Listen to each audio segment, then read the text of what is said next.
नमस्कार, बहुत-बहुत स्वागत करते हैं क्लिक टुडे के आज की इस वीडियो में। और इस वीडियो रिपोर्ट में हम बात करने वाले हैं 2019 से 22 सेशन के लिए जो भी छात्र-छात्राएँ पूछ रहे हैं कि बीएड का एंट्रेंस फॉर्म क्या हम लोग भर सकते हैं, कुछ इसका उपाय है या नहीं है? तो ये हम आपको बताने वाले हैं। साथ ही साथ 2020 से 23 सेशन के जितने भी छात्र-छात्राएँ जो कि पार्ट 2 परीक्षा फॉर्म भरने के लिए कल से जो अपने-अपने कॉलेज में जाएँगे, उसके लिए जो है कुछ रिपोर्ट है।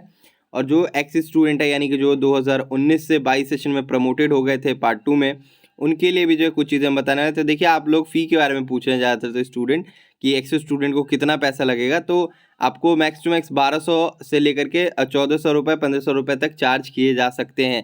अलग-अलग कॉलेज जो है अपने-अपने तरीके से जो आपसे चार्ज करेगी। हालाँकि जो एक गवर्नमेंट कॉलेज है वो 950 1000 तक का जो है चार्जेस रखी है। 850 से जो उनका स्टार्ट हो रहा है चार्ज। बाकी जो आपको है अपने कॉलेज में जाने पे पता चल जाएगा, नोटिस जितने आएगी उसमें आपको जो बता दिया जाएगा। इसलिए आप लोग परेशान नहीं होइए, क्लिक टुडे आपको जो है हमेशा से जो अपडेट देता रहा है और देते रहेगा।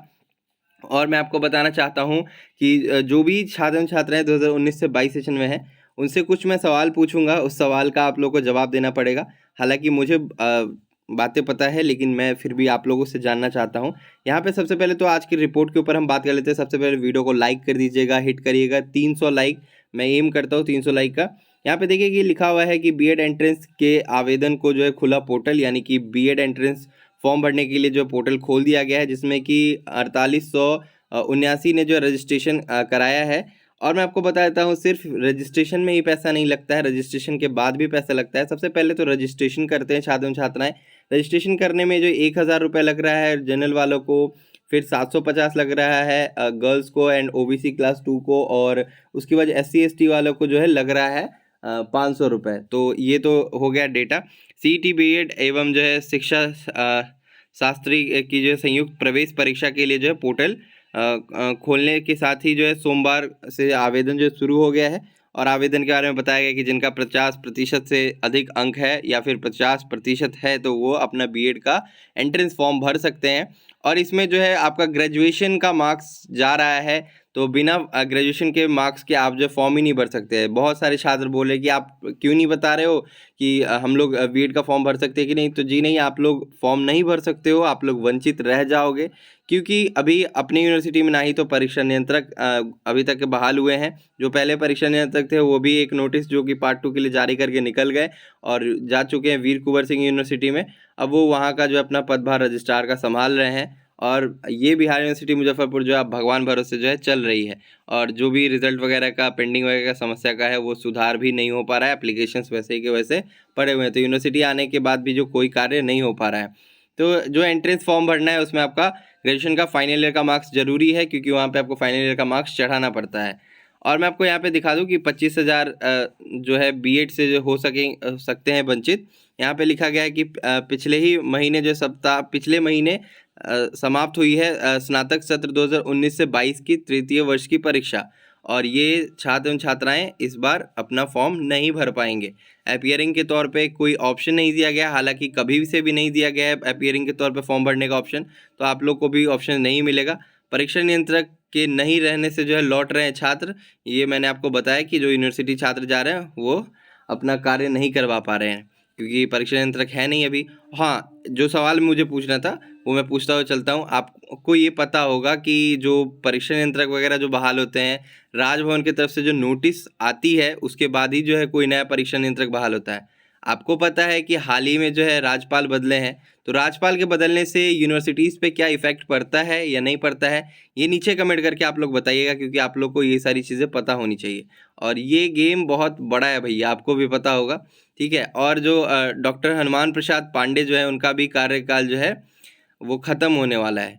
यहाँ पे आप देख सकते हैं कि मार्च में पूरा हो रहा है बीबी के वीसी का भी कार्यकाल। तो ये वीसी भी अब यहाँ से जाएंगे। तो राज्यपाल चेंज हुए हैं, तो उससे क्या फ़र्क पड़ता है यूनिवर्सिटी को या नहीं पड़ता है, ये नीचे आप जो बताइएगा। बीबी में जो है परीक्षा नियंत्रक का पद है खाली, विभाग का काम प्रभावित, कोई भी काम नहीं हो रहा है। अब जो भी पार्ट 2 की स्टूडेंट है 2020 से 23 सेशन की, उनके लिए कुछ अपडेट मैं देता चलूँ।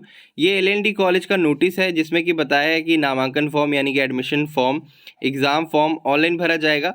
ऑनलाइन भरने के बाद जो है निम्नलिखित कागजात जो है कॉलेज में जमा करना अनिवार्य है, ये बताया गया है एलएनडी कॉलेज की तरफ से। Print of admission form, print of examination form. देखिए एग्जामिनेशन फॉर्म तो आपको प्री फील्ड ही मिलेगा, यानी कि यूनिवर्सिटी की तरफ से, यूएमआईएस की तरफ से जो एग्जामिनेशन फॉर्म भेजा जाएगा उसी को आपको देखते हुए जो है वेरीफाई करते हुए जो जमा करना रहेगा। हालांकि कल से जो कॉलेज स्टार्ट कर रही है, एलएनडी कॉलेज के वेबसाइट पे भी जो है फॉर्म आ जाएगा, तो आपको जो है बता दिया जाएगा। यहाँ पे बताया कि इसके साथ क्या क्या आपको लगाना है। तो रजिस्ट्रेशन स्लिप इंग्लिश में लिखा हुआ है, एडमिट कार्ड जो लिखा हुआ है, मार्कशीट लिखा हुआ है, कास्ट सर्टिफिकेट लिखा हुआ है, लेकिन क्लियरली यहाँ पे ये चीज़ नहीं लिखा गया कि पार्ट 1 का लगना है कि पार्ट 2 का। तो इसमें प्रमोटेड वाले के बारे में नहीं है। हालांकि आपको मैं बताते चलूँ कि रजिस्ट्रेशन स्लिप आपका रजिस्ट्रेशन एक बार होता है जो कि 5 साल तक वैलिड होता है, और यूजी के पार्ट 1, पार्ट 2, पार्ट 3 में वही रजिस्ट्रेशन नंबर रहता है जो कि रजिस्ट्रेशन स्लिप पे मेंशन रहता है। उसके बाद एडमिट कार्ड, पार्ट 1 का एडमिट कार्ड आपको लगेगा, मार्कशीट, पार्ट 1 का ओरिजिनल मार्कशीट का जो फोटो कॉपी आपको लगाना पड़ेगा। आपने अगर पार्ट 1 का मार्कशीट नहीं रिसीव किया है तो कॉलेज जैसे जाएंगे तो सबसे पहला काम करेंगे, पार्ट 1 का मार्कशीट रिसीव करेंगे, उसका जेरोक्स करवाएंगे। जेरोक्स करवाने के बाद जो फॉर्म जो भराएगा उसके साथ सालांकन करते हुए आप जमा करेंगे। जिनका भी कास्ट सर्टिफिकेट लगता है वो अपना कास्ट सर्टिफिकेट लगाएंगे। यहाँ पे जो फीस स्ट्रक्चर बताया गया एलएनडी कॉलेज मोतिहारी का, हालांकि लगभग कॉलेजेस यही फीस स्ट्रक्चर अपना रही है। मैंने कल ही आपको वीडियो बना करके बताया था और उसमें भी यही सारी बातें मैंने कही थी। देखिए जनरल और बीसी वाले जो भी स्टूडेंट है बॉयज़ में, उनको आर्ट्स के लिए लग रहा है 4545 रुपया, साइंस के लिए लग रहा है 4784 रुपया। फिर नीचे देखिएगा जनरल और बीसी गर्ल्स को जो है लग रहा है 4350 रुपया, और फिर साइंस वालों को लग रहा है 4550 रुपये। EBC SC ST boys and girls को लग रहा है 4100 रुपये आर्ट्स वालों को, और साइंस वालों को लग रहा है 4300 रुपये। फिर एक्स स्टूडेंट जो है वो 1,000 रुपये आपको नीचे देखने को मिला है, यानी जो भी प्रमोटेड स्टूडेंट है, ठीक है। और laboratory fee will be charge from the student of particular subject of arts faculties, ठीक है। पार्टिकल लिखा हुआ है यहाँ पे, पर्टिकुलर होना चाहिए था। तो बस यही है, आपने देख लिया जो मैंने आपको बोला, बिल्कुल वैसा ही आपको देखने को मिलेगा, उसके अलावा कुछ नहीं दिखेगा। और आप कल मत जाओ कॉलेज, कल के बाद जाना, ठीक है। नोटिस आ जाएगी तो आपको हमारे चैनल पे अपडेट कर दिया जाएगा। तो आज की रिपोर्ट में बस इतना ही है। जो सवाल मैंने पूछा है उस सवाल का जवाब देने का कोशिश करिएगा कि राज्यपाल बदलने से क्या यूनिवर्सिटी को प्रभाव पड़ता है। तब तक के लिए मैं चलता हूँ, धन्यवाद। इसका जवाब मैं अगली वीडियो में दूंगा।